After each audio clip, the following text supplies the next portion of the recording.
Hey family. Hey family. Alrighty. Um, I'm back again. Hey look, don't forget, I just start streaming to kick.com.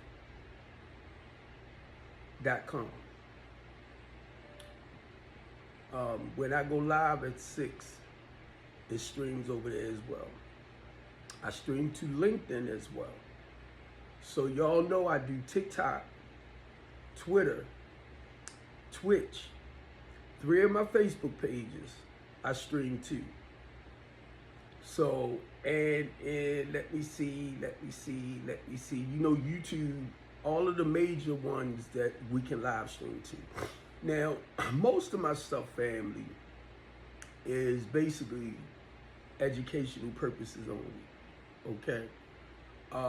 My goal is not to feed nobody no misinformation, you get me? So I can only share from what I do, the connections that I have. Y'all gotta understand. I follow people like Don Lemon. I follow people like Aaron Paneris. I follow Don Morton, which is in Baltimore City, Be More News. I follow these people because they are out in the streets, right? On the ground level. They are independent news reporters. So they do basically their own thing, but they have people, same way with me, that I can call. I can call a colonel or something. Say, such and such happened the other day, right? Can you tell me what's going on with it? Now, they're shared with me as much as they can, you know.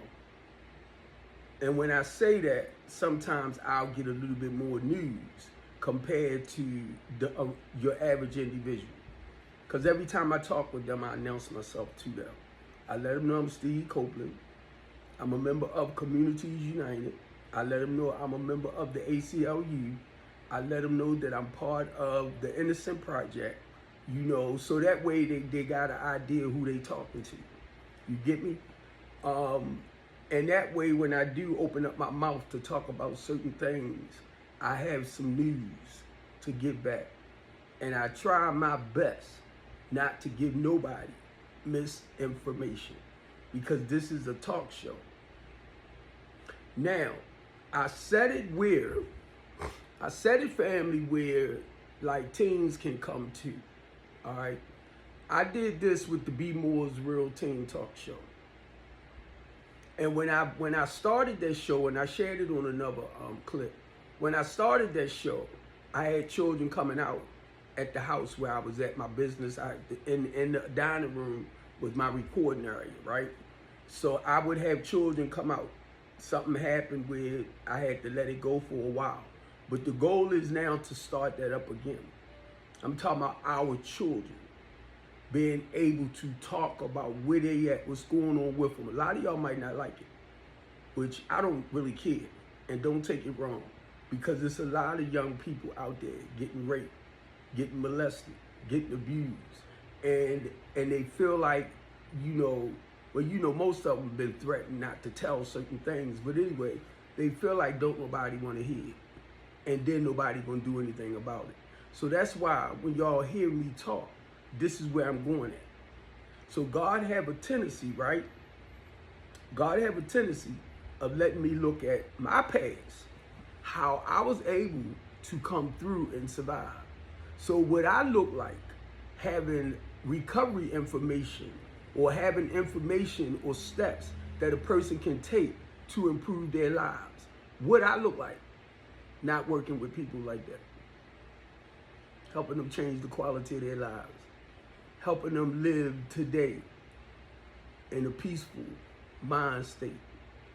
Helping them understand that whatever went on in their past, that's the past. We can't change it now. But what you can do, I had to learn to practice some forgiveness, love, acceptance.